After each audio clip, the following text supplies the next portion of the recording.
Bonjour à tous et bienvenue pour la suite de notre vidéo. Aujourd'hui, nous allons parler du théorème du cosinus.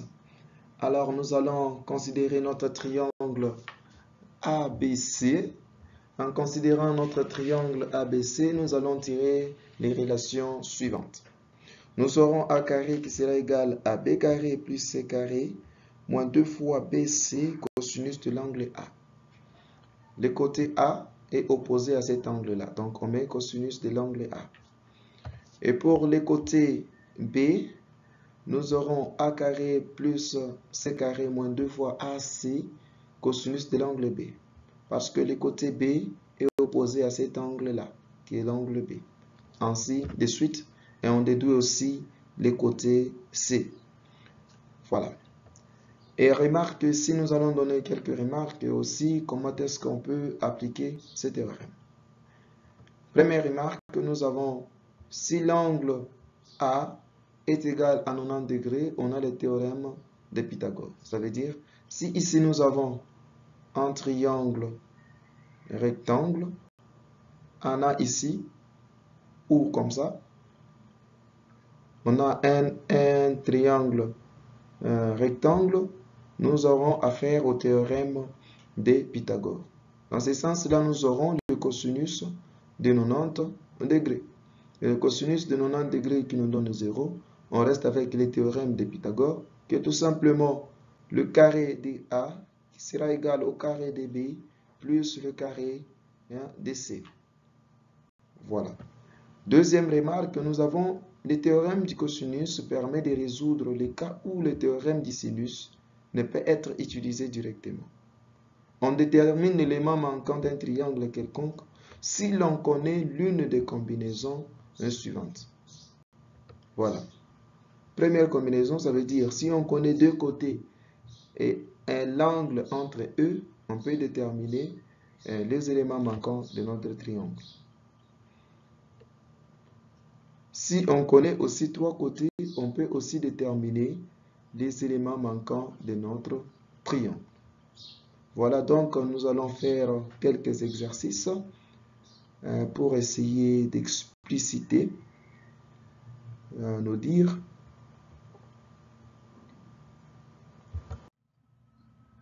Voilà, nous allons donc faire quelques exercices sur le théorème du cosinus.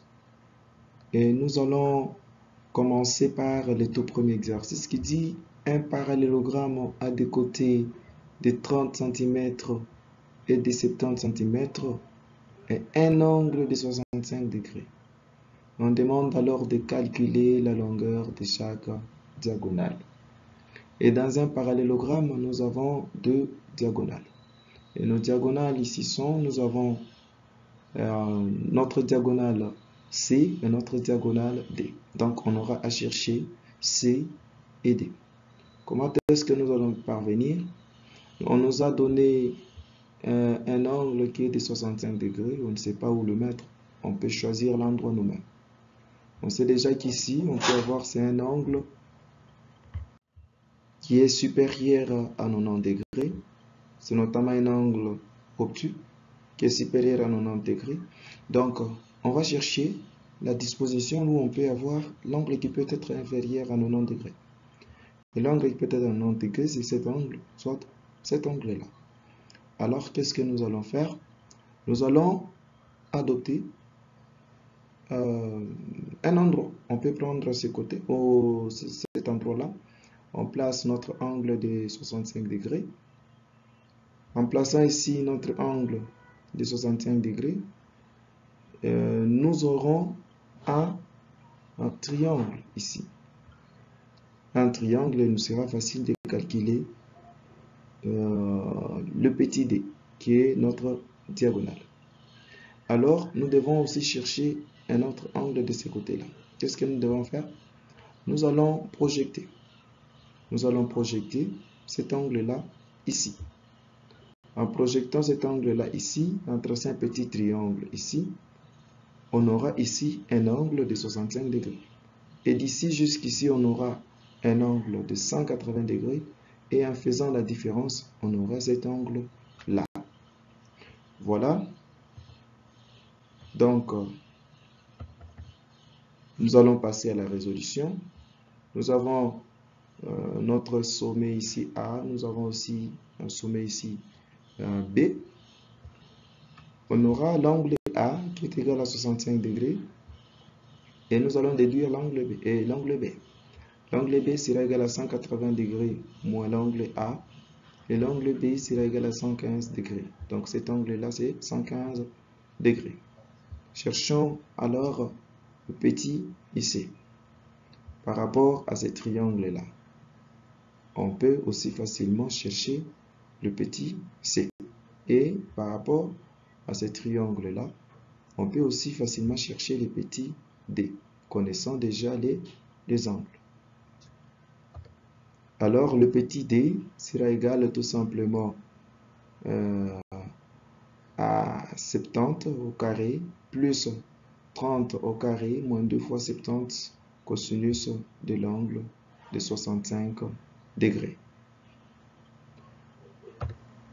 70, c'est tout simplement notre côté A. Et 30, c'est tout simplement notre côté B. Moins 2 fois 70 multiplié par 30 cosinus de 65.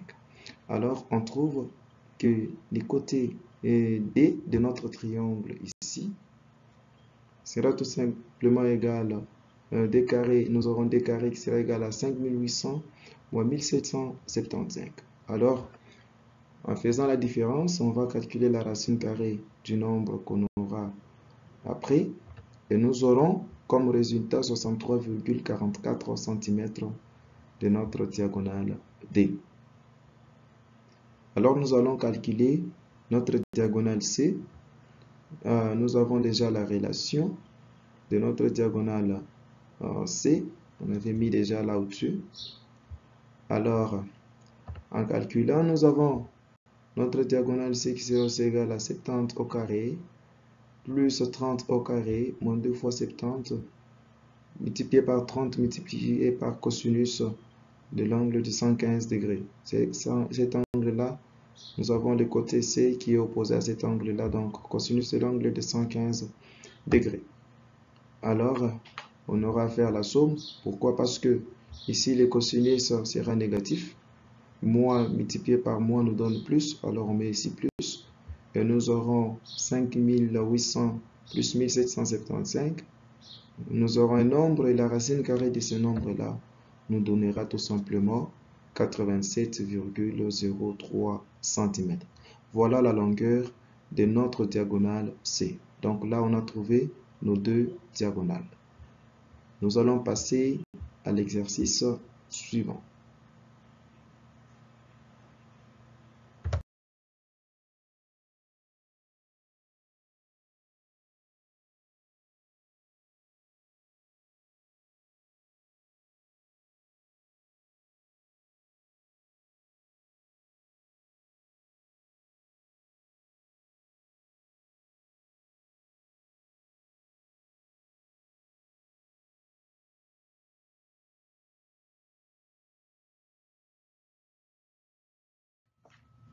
Voilà donc notre deuxième question.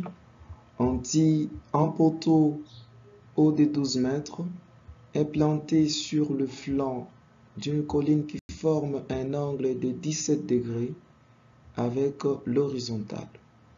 Calculez la longueur minimale d'un câble étendu entre le sommet du poteau et un point en contrebas distant de 21,6 mètres de la base du poteau. Alors nous allons passer à la résolution. Voilà. Nous avons notre poteau de longueur 12 mètres. On demande de calculer tout simplement cette distance-là. Donc AC. Voilà. Notre inconnu, c'est AC. Voilà. C'est tout simplement notre inconnu. Et alors, comment est-ce que nous allons faire? Nous allons essayer de chercher un moyen pour calculer ça. Et pour calculer ça, nous devons au moins avoir un angle entre les deux côtés. Rappelez-vous, on nous a dit pour appliquer le théorème du cosinus, on peut avoir deux côtés et un angle entre eux. Or, on n'a pas un angle entre eux. Donc, nous devons chercher cet angle-là. Comment est-ce que nous allons y parvenir? Nous allons considérer d'abord notre triangle ABD. Dans notre triangle ABD, nous avons un angle qui est de 17 degrés, qui est tout simplement l'angle BAD, qui est égal tout simplement à 17 degrés. Et cet angle étant de 90 degrés, on peut facilement aussi calculer cet angle-là. Donc, en faisant 17 plus 90, qui nous donne 107, plus cet angle-là, qui est l'angle AD et ABD ou DBA, qui sera tout simplement égal à 180. Et alors, on aura 180 moins 17 plus cet angle-là. Et l'autre angle-là sera tout simplement égal à 73 degrés, parce qu'on aura 180 moins 107 qui nous donne tout simplement 73 degrés. Comme on a trouvé cet angle-là, on peut aussi facilement trouver l'autre angle parce que d'ici jusqu'ici, c'est 180 degrés. Et en enlevant cette partie, on reste avec notre angle là. Et facilement, on peut maintenant faire le calcul. Voilà, donc faisons la somme des angles dans les triangles ABD et cherchons DBA. On a trouvé DBA 73 degrés. Et enfin, on trouve maintenant ABC qui est égal, l'angle ABC qui est égal à 107 degrés. Et calculons maintenant AC. Et AC, nous aurons AC carré égale AB carré plus BC carré moins 2 fois ABBC cosinus de l'angle ABC. Alors, en calculant, faisant les calculs, nous avons AB qui est égal à 21,6, on le prend au carré, plus 12 au carré, moins 2 fois 21,6 multiplié par 12 cosinus de l'angle de 107 degrés. Alors, nous avons AC carré qui devient égal à 610,56 plus 151,565. Et en faisant la somme et en trouvant la racine, nous avons AC qui devient égal à 27,6 mètres. Voilà donc la longueur minimale de notre câble. Je vous remercie. Et on se reverra dans la prochaine vidéo.